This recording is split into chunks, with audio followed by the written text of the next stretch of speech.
आज हम सरल समीकरण के बारे में जानेंगे। सरल समीकरण को जानने से पहले हमें व्यंजक के बारे में पता होना चाहिए। हमने पुरानी कक्षाओं में पढ़ा था कि व्यंजक क्या होता है। तो चर और अचर राशियों से हमें व्यंजन प्राप्त होते हैं। चर और अचर राशियों की संक्रियाओं के द्वारा हमें व्यंजक प्राप्त होते हैं। जैसे चर राशि होती है। चर राशि कौन सी होती है? चर वो राशियां होती हैं जिन्हें हम संख्याओं में नहीं लिखते हैं बल्कि अल्फ़ाबेट्स के रूप में लिखते हैं, क्योंकि इनका जो मान होता है वो चलायमान होता है, कुछ भी हो सकता है। तो जैसे x है, y है, z है, a, b, इस तरह से हम चर राशियों को लिखते हैं। इनके मान कुछ भी हो सकते हैं। इनके मान 0 से लेकर के धनात्मक संख्याएं भी हो सकती है, ऋणात्मक संख्याएं भी हो सकती हैं, यानी चलायमान होता है, तो हम इन्हें चर राशि कहते हैं। अब चर और अचर राशि। अचर क्या होती हैं? अचर जो हमारे संख्याएं होती हैं वो हमारे अचर होती हैं। जैसे संख्याएं जैसे 1, 2, 3, 4, कुछ भी हो सकता है, 0 भी हो सकता है इसमें। ये सब अचर राशियाँ। अब आता है चर और अचर राशियों से किस तरह से व्यंजक प्राप्त होता है। सपोज करते हैं हमारे पास एक चर राशि है x और हमारे पास अचर हमने ले लिया 4। हमने x में 4 को जोड़ दिया या घटा दिया, कुछ भी किया, हमने जोड़ दिया। तो ये x+4 क्या है? ये एक व्यंजक है और व्यंजक से ही हमें सरल समीकरण प्राप्त होता है। तो व्यंजक से कैसे करके सरल समीकरण प्राप्त होगा? यदि हम व्यंजक में बराबर कोई भी संख्या लिख सकते हैं, 0 लिख सकते हैं, 2 लिख सकते हैं, 3 लिख सकते हैं, कोई भी अंक लिख सकते हैं, यानी लिखेंगे अचर राशि। तो जैसे हमने बराबर 3 लिख दिया, तो ये जो है x+4 बराबर 3, ये क्या है? ये पूरा एक सरल समीकरण है। सरल इसलिए है क्योंकि इसमें घात जो है वो 1 है। जैसे x है, इसकी भी घात 1 है, तो ये सरल समीकरण कहलाते हैं। तो समीकरण क्या होता है? जहाँ पर इक्वल का साइन लग जाता है, बराबर का जो साइन लग जाता है, वो सरल समीकरण बना देता है। सरल समीकरण हमारे पूरे उस व्यंजक को 2 भागों में बांट देता है। इधर एक भाग बराबर से पहले, एक भाग बराबर के बाद। जो बराबर से पहले होता है यानी बाईं तरफ होता है, इसे हम लेफ्ट हैंड साइड बोलते हैं, और जो दाईं तरफ होता है इसे हम राइट हैंड साइड बोलते हैं। ठीक है।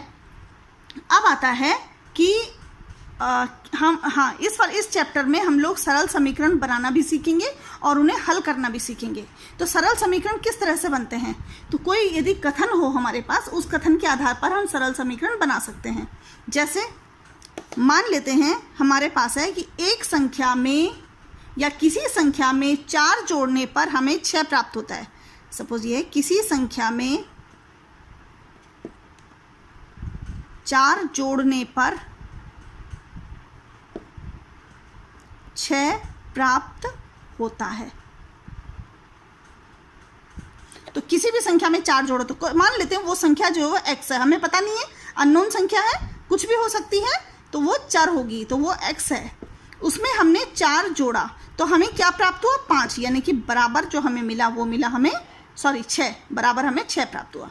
तो x+4 बराबर 6, ये एक सरल समीकरण हुआ। और इस तरह से हम कई समीकरण बना सकते हैं। जैसे जरूरी नहीं है कि हम जोड़ने पर बनाएं, कोई भी संक्रिया के द्वारा बनाई जा सकती है समीकरण को। जैसे हम घटा करके भी बना सकते हैं। घटाने पर देख लेते हैं कि यदि हमारे पास कोई संख्या है, उसमें से हम 2 कम कर दें तो हमें 8 प्राप्त होता है। तो क्या लिखेंगे हम? कोई संख्या हमारे पास y, उसमें से हमने 2 घटा दिया तो हमें क्या प्राप्त हो गया? 8। तो ये भी एक सरल समीकरण है। गुणा करके भी प्राप्त कर सकते हैं। जैसे किसी भी संख्या का तिगुना, लिख लेती हूँ मैं इसे, किसी भी संख्या का 3 गुना 21 होता है। और तो इससे यदि हम समीकरण बनाना चाहें तो किसी भी संख्या का 3 गुना, माना कि वो संख्या x है, इसका 3 गुना यानी कि 3 से गुणा करेंगे। 3 गुणा या x लिखो या 3x लिखो, और वो कितना हो जाता है? 21। तो ये भी एक सरल समीकरण है। ये क्या हो गई? 3x बराबर 21। भाग करके भी हम निकाल सकते हैं। गुणा करके निकाला, भाग से भी हम एक सरल समीकरण बना सकते हैं। जैसे हमारे पास कोई कथन हो कि किसी भी संख्या का आधा बराबर होता है, तो किसी भी संख्या का आधा, सपोज करते हैं वह संख्या y है, इसका आधा यानी कि 1/2y, और ये कितना बोल रहे हैं? 12 होता है।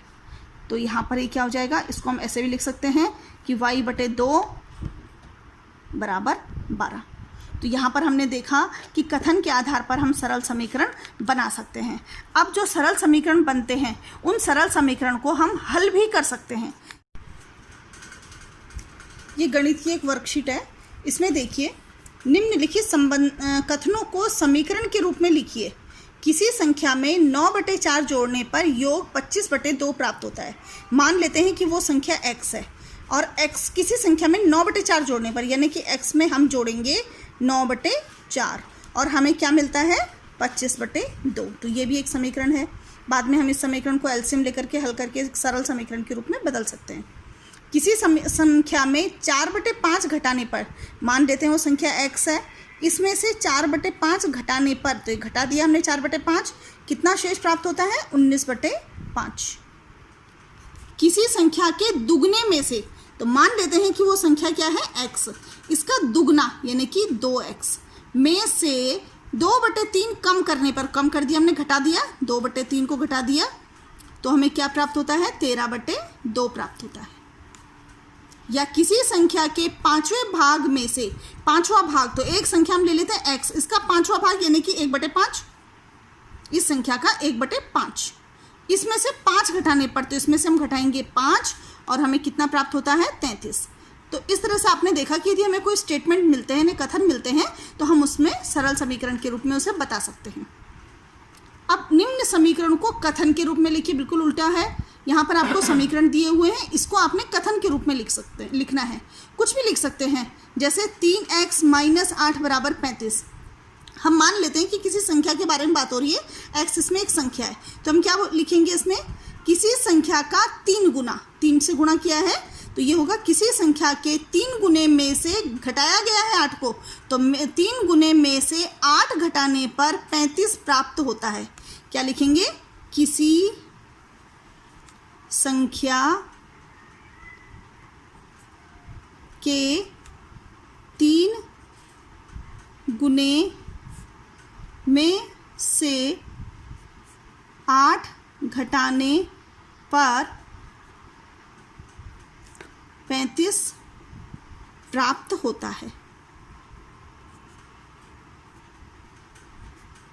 इसी प्रकार से हम ये और संख्याओं को सवाल भी कर लेंगे, 1, 2, दोनों सवालों को। ये आपका होमवर्क है बेटा, इसे करिए। अब देखिए समीकरण को हल करना, किस प्रकार से समीकरण हल होते हैं। पहला समीकरण है 5x - 7 = 2। इसमें हमने इस समीकरण को हल करना है। हल करने का मतलब होता है जो चर राशि है उसका मान ज्ञात करना है। तो यहाँ पर चर राशि हमारी x है, हमने इस समीकरण में x का मान ज्ञात करना है। इसके लिए हम सबसे पहले क्या करेंगे, चर राशि वाले संख्याओं को बराबर से पहले ले लेंगे और जो अचर राशियाँ हैं, जो सिंपल नंबर हैं, इनको हम बराबर के बाद लेंगे। तो ये हो जाएगा आपका 5x = 2 का 2 हो जाएगा, ये -7 इधर चला जाएगा, तो हो जाएगा +7 और इस तरह से हो जाएगा। फिर 5x = 2 में 7 को जोड़ दो, 2 और 7 9, तो x बराबर कितना हो जाएगा 9 तो है ही, और ये जो 5 है ये बटे में चला जाएगा, 9/5। ये आपका x का मान आ गया। अब दूसरी बात ये होती है कि x का जो भी मान आएगा वो इस समीकरण को संतुष्ट करना चाहिए। इसका मतलब होता है कि यदि हम x के बराबर में 9/5 लिखें तो ये समीकरण संतुष्ट होनी चाहिए। संतुष्ट होनी चाहिए मतलब इसका जो मान होता है बराबर से पहले बराबर के बाद दोनों बराबर आना चाहिए। करके देखते हैं, जैसे 5x - 7 = 2। देखते हैं हम कि समीकरण संतुष्ट हो रही है नहीं हो रही है। तो हम x की जगह क्या लिखेंगे 9/5, तो यहाँ पर 5 की 5 लिखिए और x की जगह लिखिए आप 9/5, -7 का 7 और बराबर 2। ठीक है, 5 से 5 कट गया, 9 बचा, 9 - 7 = 2, 9 में 7 गए 2, 2 = 2, यानी समीकरण संतुष्ट हो रही है। तो यही इसमें मेन होता है, जो भी आपका चर राशि का मान निकलेगा वो उस समीकरण को संतुष्ट जरूर करेगा। दूसरा सवाल देखिए, 3x + 5 = 15। इसमें आप ऐसा करिए, 3x को, ये चर राशि है, इसे बराबर से पहले लिखिए और बराबर के बाद क्या है 15। इस 5 को भी हमें बराबर के बाद ले जाना है। यहाँ पर +5 है, जब हम इसे बराबर के बाद ले जाएंगे तो चिन्ह बदल जाते हैं, प्लस है तो माइनस हो जाएगा और माइनस होता तो प्लस हो जाता। अभी कितना हो जाएगा, 3x बराबर हो जाएगा 15 में से 5 गए 10, तो x बराबर कितना हो जाएगा 10/3। ये इसका आंसर हो गया। यहाँ पर भी वही बात होती है कि जो x का मान निकला है 10/3, ये इस समीकरण को संतुष्ट करना चाहिए। देखते हैं हो रहा है कि नहीं।